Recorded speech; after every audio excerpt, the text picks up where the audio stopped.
ఓం శ్రీ గురుభ్యో నమ. ఓం శ్రీ విఘ్నేశ్వరాయ నమ. ఓం నమో నారాయణాయ. ఓం నమ శివాయ. వైశాఖ మాసము, వైశాఖ పురాణము 24వ అధ్యాయము. ఈరోజు వాయు శాపము గురించి తెలుసుకుందామండి.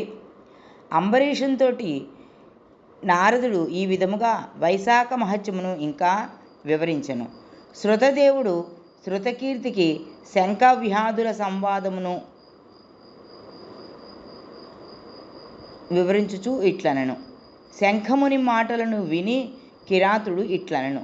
స్వామి, విష్ణువును ఉద్దేశించి చేయు ధర్మములు, పూజలు ప్రశస్తములు, వానిలో వైశాఖ మాస వ్రత ధర్మాదులు మరింత ప్రశస్తములని చెప్పిరి. బ్రహ్మజ్ఞాని ఆ విష్ణు వెట్టివాడు, వాని లక్షణమేమి, వాని చెప్పు ప్రమాణం ఏమిటి, వానిని తెలుసుకున్నది ఎట్లు, వానికి చెందిన ధర్మములేమిటి, వీనిచే అతడు ఎట్లా సంతోషించును, నీ సేవకుడుకు నాకు ఈ విషయములను దయించి చెప్పగోరుగును అని శంఖమహాముని సవినయముగా అడిగెను. శంఖుడును, కిరాతుడా వినుము, చెప్పెదను. శ్రీ మహావిష్ణువు రూపము పాపరహితము, ఆలోచనకు అందనిది. బ్రహ్మ మొదలగు దేవతలు మహాత్ములకు మునులను తెలుసుకొన జాలనిది. శ్రీ మహావిష్ణువు శక్తి గుణములు సర్వదా సంపూర్ణములు, నిశ్చయముగా సమస్తమునకు అధిపతి. గుణరహితుడు, నిష్కలుడు, అనంతుడు, సచ్చిదానందరూపుడు, చరాచర స్వరూపములు సాటి లేనిది. దీనికి అధిపతి ఆశ్రయము శ్రీ మహావిష్ణువు. ఇవన్నీ పోయినను శ్రీహరి స్థానము పోదు. ఆయన నిత్యుడు. ఉత్పత్తి స్థితి సంహారము, వీని ఆవృత్తి ప్రకాశము, బంధమోక్షములు, వీని ప్రవృత్తులన్నీ నివృత్తులను పరమాత్మల వలనే జరుగును. ఇది ఏ పరబ్రహ్మ లక్షణము. ఇతడే పరబ్రహ్మ అని జ్ఞానుల అభిప్రాయము. జ్ఞానులు శ్రీమన్నారాయణుడే పరబ్రహ్మయని చెప్పుదురు. చతుర్ముఖ బ్రహ్మ మున్నగు వారిలోని బ్రహ్మపదము చతుర్ముఖాదులకు సార్థకము కాదు. పరబ్రహ్మయకు శ్రీమన్నారాయణి అంశము భాగమును పొందిన చతుర్ముఖ బ్రహ్మాదులు పరిపూర్ణమగు బ్రహ్మపదమునకు వాచ్యులు ఎట్లుగుదురు కారు. జన్మాద్య స్యేహిత అను సూత్రము వలన శ్రీమన్నారాయణుడే సర్వవ్యాపకమగు పరబ్రహ్మ పదార్థమని వేదాంతము కూడా నిర్ణయించినది. శాస్త్రములు, వేదములు, స్మృతులు, పురాణములు, ఇతిహాసములు, పాంచరాత్రాది ఆగమములు, భారతము మున్నగ వాణి చేతనే పరబ్రహ్మయగు శ్రీమన్నారాయణని తెలుసుకొన వీలు కలుగును. మరి వేరే విధములచే తెలుసుకొన జాలము. కావున వేదాదులను ఎరుగని వారు పరబ్రహ్మమగు శ్రీమన్నారాయణుడు ఎరుగజాలరు. పరదైవము వేదవేద్యుడు సనాతనుడు అగు శ్రీహరిని ఇంద్రియాదుల చేత అనుమానాది తర్కముల చేతను తెలుసుకొన వశ్యము కాదు. ఇతని అవతారములను కర్మలను తమ బుద్ధి కొలది తెలుసుకొని సర్వజీవములు ఆయన అధీన వృత్తులై ముక్తిని పొందుచున్నవి. శ్రీహరి మహిమను క్రమక్రమముగా ఎరుగవలెను. ఇతడు సర్వశక్తి సంపన్నుడు. దేవతలు, ఋషులు, పితృదేవతలు మున్నగు వారు ఒక్కొక్క విధమైన శక్తియే కలిగి ఉన్నారు. బలము, జ్ఞానము, సుఖము మున్నగునవి ఉండుటచే ప్రత్యక్ష ఆగమ అనుమానాది ప్రమాణములచే సర్వప్రాణులలో మనుష్యుడు ఉత్తముడని ఎరుగవలేను. అట్టి మనుషుని కంటే జ్ఞానాదులు ఉండడం వలన రాజు 100 రెట్లు గొప్పవాడు. అట్టి రాజు కంటే మనుష్య గంధర్వులు 100 రెట్లు గొప్పవారు. తత్వాభిమానులకు దేవతలను మనుష్య గంధర్వుల కంటే 100 రెట్లు గొప్పవారని ఎరుగుదము. అట్టి దేవతల కంటే సప్తర్షులు గొప్పవారు. సప్తర్షుల కంటే అగ్ని కంటే సూర్యుడు, సూర్యుని కంటే గురువు కంటే ప్రాణము కంటే ఇంద్రుడు మిక్కిలి గొప్పవారు, బలవంతులు. ఇంద్రుని కంటే గిరిజాదేవి, ఆమె కంటే జగద్గురువు శివుని కంటే మహాదేవియకు బుద్ధి కంటే మహాప్రాణము గొప్పవి. అట్టి మహాప్రాణము కంటే గొప్పది లేదు. ఆ ప్రాణమునందే సర్వమున్నది. ఆ ప్రాణము నుండి ఏ ప్రాణాత్మకమగు విశ్వము ఉన్నది, పుట్టినది. సర్వము ప్రాణమునందే కూడి ఉన్నది. ప్రాణము వలననే సర్వము కదులుచూ ఉన్నవి. నల్లని మబ్బు వలె ప్రకాశించు నీ ప్రాణమును సర్వాధారమని పెద్దలు చెప్పుచూ ఉన్నారు. లక్ష్మీ కటాక్షముచే ప్రాణము నిలిచియుండును. ఆ లక్ష్మీదేవి శ్రీమన్నారాయణ్ణి కొద్దిపాటి దయచేతనే మరింతగా ప్రకాశించును. అట్టి సర్వాధారుడు సర్వోత్తముడగు శ్రీ మహావిష్ణువు కంటే గొప్పది సమానమైనది ఏదియును కూడా లేదు అని శంఖుడు వివరించుచూ ఉండగా, కిరాతుడు, స్వామి, ప్రాణము అన్నిటికంటే గొప్పదో, ప్రాణము కంటే విష్ణువు గొప్పవాడో వివరింపమని శంఖమునుని ప్రార్థించను. అప్పుడు శంఖుడు ఇట్లనెను, కిరాత వినుము.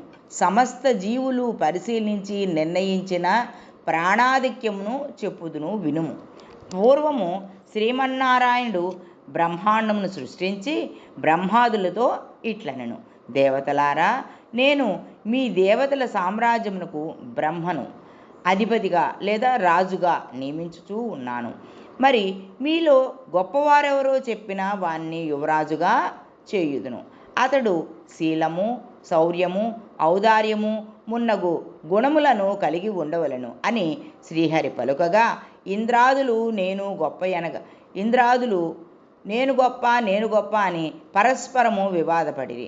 కొందరు సూర్యుడు గొప్పవాడనరి, ఇంద్రుడు గొప్పవారనరి, ఏమీ అనక మౌనముగా ఉండిరి.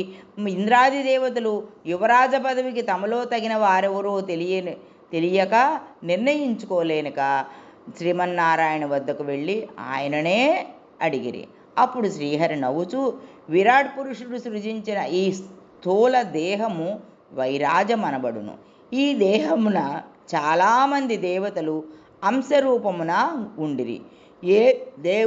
ఏ దేవుని అంశ ఈ శరీరము నుండి బయటకు వచ్చిన ఈ దేహము పడిపోవునో, ఎవరు ప్రవేశించినా లేచునో అతడే ఆ దేవుని అంశయే బ్రహ్మ. తరువాత యువరాజు పదవికి తగిన దైవమని పలికెను. శ్రీహరి చెప్పిన మాటలు దేవతలందరూ అంగీకరించిరి. స్థూల శరీరమును పాదముల నుండి ముందుగా జయంతుడను దేవశ్రేష్ఠుడు వెలుపలకు వచ్చెను. అప్పుడు ఆ శరీరము నడవలేక ఉండెను. కానీ వినుట, చూచుట మున్నగు సర్వకార్యములను చేయుచూ ఉండెను. అప్పుడు దేహిని కుంటివాడు అనిరి. స్థూల దేహము గుహ్య అవయము నుండి దక్షుడను ప్రజాపతి యువతలకు వచ్చెను. అప్పుడు ప్రాణిని ఉపభోగ శక్తి లేకపోవుటచే నపుంసకుడు అనిరి. దక్ష ప్రజాపతి యువలకు వచ్చేనను శరీరము పడిపోలేదు. వినుచూ, చూచుచూ, పలుకుచూ, గాలిని పీల్చుచూ ఉండెను. తరువాత హస్త ప్రదేశం నుండి ఇంద్రుడు వెలుపలకు వచ్చెను.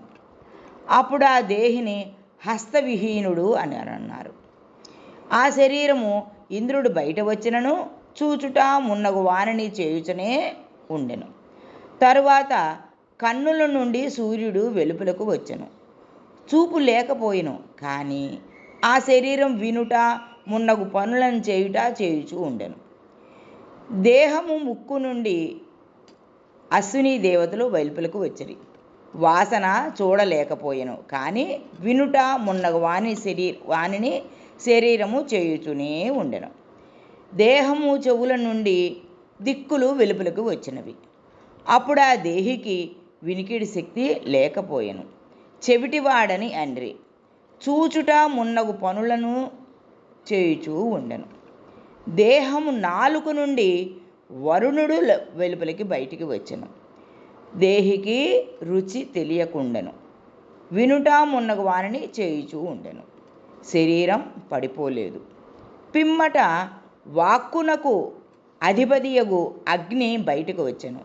ఆ శరీరి మాటలు లేకపోవుటచే మూగవాడు అయ్యెను. చూచుట మున్నగు వానిని చేయుచునే ఉండెను.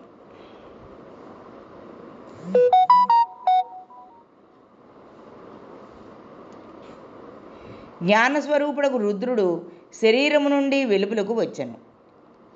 శరీరికి జ్ఞానము లేదు కానీ వినుట మున్నగునవి చేయుచుండెను. తరువాత ప్రాణము వాయువు వెలుపలికి వచ్చెను. అప్పుడు ఆ శరీరము కన్నులు చెవులు మాట మున్నగునవి పనిచేయుచున్నను నిశ్చేష్టమై పడిపోయెను. దీనిని చూచి దేవతలందరే ఆశ్చర్యపోయారు. ఇప్పుడు శ్రీహరి ఇట్లనెను, ఇట్లు నిర్జీవమై పడిపోయిన శరీరమును ఏ దేవత ప్రవేశించి లేవదీయునో అతడే యువరాజు అని పలికెను. శ్రీహరి మాటలను విని జయంతుడు దేహీపాదములను ప్రవేశించెను, కానీ శరీరము లేవలేదు. దక్షుడకు గుహ్యమును ప్రవేశించెను, శరీరము లేవలేదు. ఇంద్రుడు హస్తములను ప్రవేశించెను, ఆ కళేబరం లేవలేదు.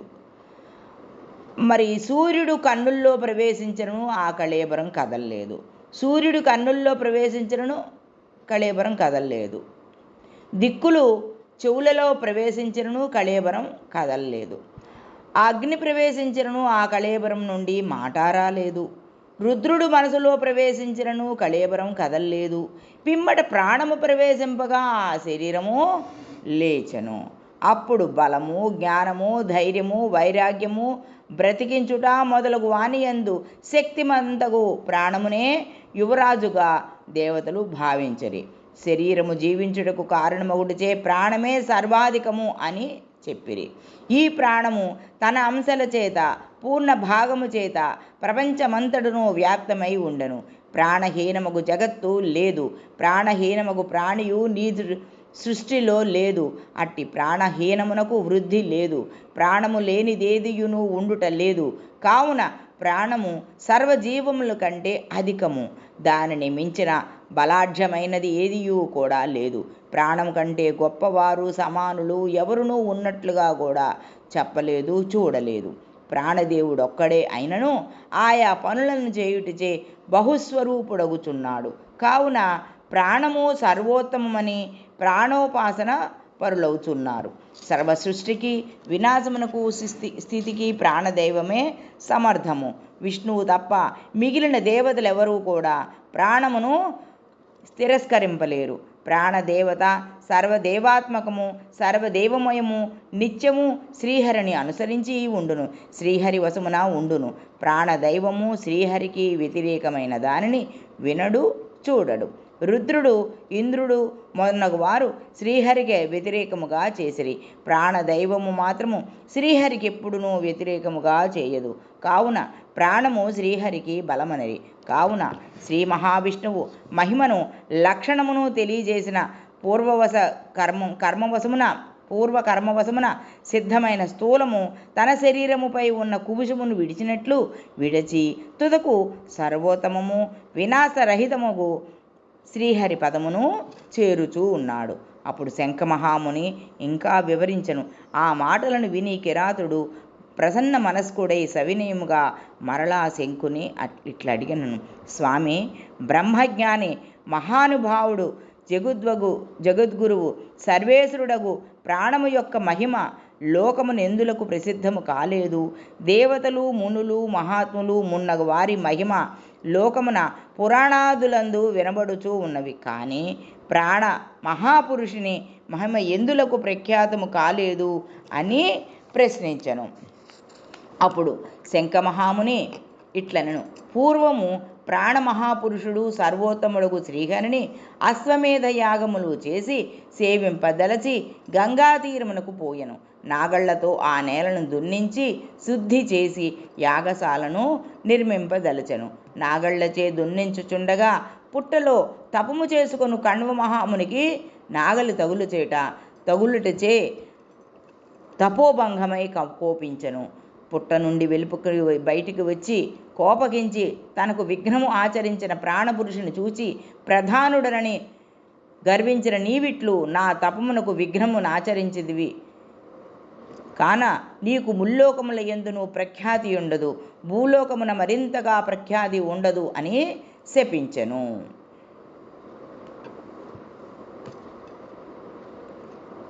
శ్రీహరి అవతారములు ప్రసిద్ధములు అగును, కానీ నీవు మాత్రం ప్రసిద్ధుడు కావు అనెను. ప్రాణమహాపురుషుడును కోపించి దోషము లేని నన్ను తప్పు చేయకుండా ఉన్నవానిని ఇట్లు శపించిదివి. కావున కణ్వ మహాముని నీవు గురుద్రోహివి కమ్మని శపించెను. నీ ప్రవృత్తినందరూ నిందింతురని అనను. కణ్వముని శాపం వలన ప్రాణమహాపురుషుడు భూలోకమున ప్రసిద్ధుడు కాలేదు. కణ్వుడును ప్రాణశాపమును అనుసరించి తన కురువు భక్షించి సూర్యునికి శిష్యుడయ్యను. కిరాత, నీవడిగిన వాడన్నిటినీ చెప్పిదిని. ఇంకనూ అడగవలసింది ఏమి ఉన్నదో అడుగుమని శంఖుడు పలికెను అని శృతదేవుడు శృతకీర్తి మహారాజునకు చెప్పెను. ఈ విషయమును నారదుడు అంబరీషునికి వివరించెను. ఓం తత్సత్. రేపటి రోజున భాగవత ధర్మములు గురించి తెలుసుకుందామండి. మరి ఈ వైశాఖ మాసంలో సప్తమి ఆదివారం కూడిన మహాయోగము. ఈనాటి సూర్యపూజ ఆయురారోగ్యములను ఇచ్చును. మహాపర్వమున చేసిన స్నానము, దానము, శ్రౌధము అంతులేని శుభములను ఇచ్చును. శుద్ధ అష్టమి బుధవారము స్నానాదులకు ప్రశస్తము. నదీ స్నానమునకు ముందుగా మట్టిని నీటిలో కలిపి ప్రవాహము వైపునకు తిరిగి స్నానము చేయవలెను. ఓం తత్సత్. ఓం నమో నారాయణాయ. ఓం నమో నారాయణాయ.